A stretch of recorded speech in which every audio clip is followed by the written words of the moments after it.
Hi friends, இன்றைக்கி ஒரு veg மெனுவில் சூப்பரான மஷ்ரூம் பிரியாணியும் ஒரு செட்டிநாட் ஸ்டைலில் முட்டை குழம்பும் தான் நம்ம பார்க்க போகிறோம்.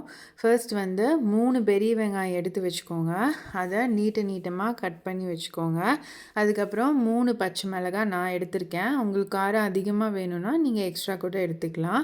நான் வந்து ஒரு பேக்கெட் மஷ்ரூம் தான் இன்றைக்கி எடுத்திருக்கேன். எப்போவுமே பிரியாணிக்கு வந்து நம்ம நீளமாக கட் பண்ணால் தான் டேஸ்ட் நல்லாயிருக்கும். பச்சை மிளகாய் வந்து 2ஆக கீறி வச்சுக்கோங்க. அப்போ தான் வந்து அந்த பிரியாணிக்கு வந்து நம்ம வதக்கும் போது அது நல்லா வதங்கி நம்ம சாப்பிடும்போது நல்லாயிருக்கும். அதுக்கப்புறம் மஷ்ரூமை வந்து ஒரு 3-4 தடவை நல்லா வாஷ் பண்ணிக்கோங்க தண்ணியில் சேர்த்து. அப்போ தான் வந்து அதில் இருக்க மண்ணெலாம் நிறைய இருக்கும். ஸோ அதை நல்லா க்ளீன் பண்ணிக்கோங்க. க்ளீன் பண்ணிவிட்டு அதையுமே வந்து இப்போ ஒரு நார்மல் சைஸ் மஷ்ரூம்னால் அதை 2ஆக கட் பண்ணி ஓரளவுக்கு நம்ம வந்து பெரிய சைஸாக போட்டால் தான் பிரியாணிக்கு வந்து நல்லாயிருக்கும். அதையும் நான் வந்து கட் பண்ணி சைடில் வச்சுக்கிட்டேன். அதுக்கப்புறம் இதுக்கு வந்து டொமேட்டோ நம்ம எடுக்கணும். நான் வந்து மீடியம் சைஸ் தக்காளி 3 தக்காளி எடுத்திருக்கேன். அதை வந்து சும்மா ரஃப்பாக சாப் பண்ணிக்கோங்க. ஏன்னா நம்ம அதை வந்து அரைக்க தான் போகிறோம். 3 தக்காளி எடுத்து சாப் பண்ணி வச்சுக்கிட்டேன். அதுக்கப்புறம் ஒரு மிக்ஸி ஜாரில் அந்த தக்காளியெல்லாம் ஆட் பண்ணிவிட்டு ஒரு கை நிறைய புதினா, ஒரு கை நிறைய மல்லி எல்லாத்தையும் சேர்த்து ஒரு 4 பல் இஞ்சி, அதுக்கப்புறம் ஒரு 5 பல் பூண்டு இது எல்லாத்தையும் சேர்த்து நல்லா வந்து பேஸ்ட்டாக அரைச்சி எடுத்துருங்க. நல்லாவே வந்து மையாக அரைச்சிக்கோங்க. இப்போ பாருங்கள் எப்படி நல்லா அரைச்சிட்டு வந்திருக்கேன்ட்டு. அதுக்கப்புறம் நான் வந்து இந்த எல்லோ கலர் கப்புக்கு 2 கப் ஜீரக சம்பா அரிசி தான் நான் எடுத்திருக்கேன். பிரியாணிக்கு அதுதான் செம்ம டேஸ்ட்டாக இருக்கும். அது அரை மணி நேரத்துக்கு முன்னாடியே வந்து நீங்கள் ஊற வச்சுருங்க. நம்ம முட்டை கிரேவி பண்ணுறதுக்கு வந்து ஒரு 4 முட்டையோ 5 முட்டையோ வந்து தண்ணியில் வேக போட்டுருங்க சைட் பை சைடு. அப்போ தான் நம்ம பிரியாணிக்கும் அதுக்கும் ஈக்குவலாக நமக்கு முடிச்சிடலாம். அப்புறமா இப்போ நம்ம பிரியாணி ஸ்டார்ட் பண்ணிடலாம். பிரியாணி பேன் எடுத்து வச்சுக்கோங்க. அதுக்கு அதில் வந்து கொஞ்சமாக எண்ணெய் ஊற்றிட்டு ஸ்பைசஸ் பட்டை, கிராம்பு, பிரியாணி இலை, கல்பாசி எல்லாமே போட்டுக்கோங்க. அதுக்கப்புறம் நம்ம வெட்டி வச்சுருக்க வெங்காயத்தையும் போட்டு நல்லா வதக்கிக்கோங்க. அதுக்கப்புறம் பச்சை மிளகாவையும் போட்டு நல்லா வதக்கிக்கோங்க. இந்த வெங்காயம் வதங்கும் போதே இந்த எண்ணெயில் வந்து கண்டிப்பாக ரெட் சில்லி பவுடர் ஆட் பண்ணுங்கள். அப்போ தான் அந்த நம்ம பேஸ்ட் அரைச்சி வச்சுருக்கோம்ல அதை போட்டதுக்கப்புறம் க்ரீனிஷாக இல்லாமல் ஒரு மாதிரி ரெட்டிஷ் மெரூனில் வரும். எனக்கு அந்த கலர் பிரியாணி தான் ரொம்பவே பிடிக்கும்.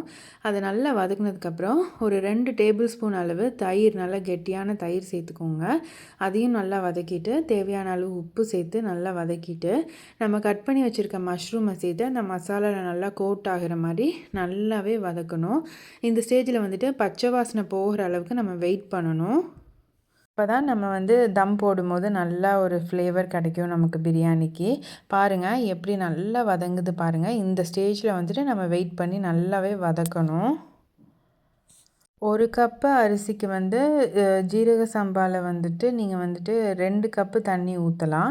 ஸோ நான் 2 கப்பு அரிசி எடுத்திருக்கேன். ஸோ 4 கப்பு தண்ணி நான் ஆட் பண்ணிக்கிட்டேன். இதை தண்ணி நல்லா கொதிக்கிற வரைக்கும் வெயிட் பண்ணிவிட்டு தண்ணி கொதித்ததுக்கப்புறம் தான் நம்ம அரிசியவே போடணும். ஸோ அதில் வந்து கொஞ்சம் பார்த்து போட்டுக்கோங்க. இப்போ பாருங்கள் நல்லா வந்து தண்ணியெல்லாம் கொஞ்சம் கொதித்து முக்கால் பதத்துக்கு அரிசி வெந்திருக்கு. இந்த ஸ்டேஜில் வந்து உங்கள் வீட்டில் வேறு ஏதாவது பழைய தோசைக்கல் இருந்துச்சுன்னா அதை வந்து அடுப்பில் வச்சுட்டு சிம் பண்ணிவிட்டு நம்ம இந்த பிரியாணி பேனை எடுத்து அது மேலே வச்சு தம் போடுங்க. வீட்டிலங்கிறனால நம்ம இப்படி தான் போட முடியும்.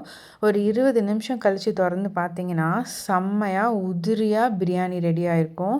டேஸ்ட்டு வேறு லெவலில் இருந்துச்சு. கண்டிப்பாக நீங்களும் செஞ்சு பாருங்கள், உங்களுக்கும் ரொம்பவே பிடிக்கும். அவ்வளோ ஃப்ளேவர்ஃபுல்லாக இருந்துச்சு. சரி, இப்போ நம்ம வந்துட்டு முட்டை கிரேவிக்கு வந்துடலாம். இதில் வந்து 2 பெரிய வெங்காயம், 2 தக்காளி, ஒரு அரை மூடி தேங்காய், ஒரு 2 டேபிள் ஸ்பூன் சோம்பு, 3 பல் பூண்டு, 3 பல் இஞ்சி எல்லாத்தையும் சேர்த்து நல்லா வதக்குங்க. அப்புறமா மஞ்சப்பொடி, வத்தப்பொடி போட்டு நல்லா வதக்கிக்கோங்க. மல்லிப்பொடியும் சேர்த்துக்கோங்க. ஒரு 5 முந்திரி போட்டுக்கோங்க. ஒரு 2 டீஸ்பூன் வந்து கசகசா போட்டு நல்லா வதக்கிக்கோங்க. இது ஏன்னா இது நம்ம வந்து வதக்கிட்டு அரைக்க தான் போகிறோம். இப்போ நான் நல்லா அரைச்சிட்டு வந்துட்டேன். அரைச்சதுக்கப்புறம் முட்டையை வந்து நம்ம வேக வச்சுருப்போம்ல, எண்ணெய் ஊற்றி அந்த கொஞ்சோண்டு சில்லி பவுடர் போட்டு அந்த அந்த முட்டையை லைட்டாக டாஸ் பண்ணிக்கோங்க. அப்போ தான் வந்து மசாலா வந்து உள்ளே நல்லா இறங்கும் முட்டை கிரேவிக்கு.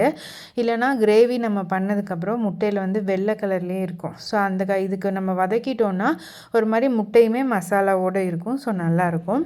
அப்புறம் நம்ம அரைச்சி வச்ச மசாலாவை இது உள்ளே சேர்த்து ஒரு கொதி வந்ததுக்கப்புறம் அதுக்கப்புறம் மல்லி இலை தூவி இறக்குனீங்கன்னா சூப்பரான முட்டை கிரேவி ரெடி ஆகிடும். கண்டிப்பாக இந்த 2 காம்பினேஷனும் நீங்கள் கண்டிப்பாக செஞ்சு பாருங்கள். டேஸ்ட் வேறு லெவலில் இருந்துச்சு.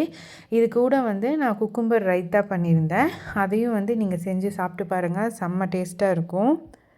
என்னோடய வீடியோ உங்களுக்கு பிடிச்சிருந்துச்சுன்னா சேனலை லைக் பண்ணி சப்ஸ்கிரைப் பண்ணுங்கள். இன்னொரு வீடியோவில் பார்க்கலாம். பாய்.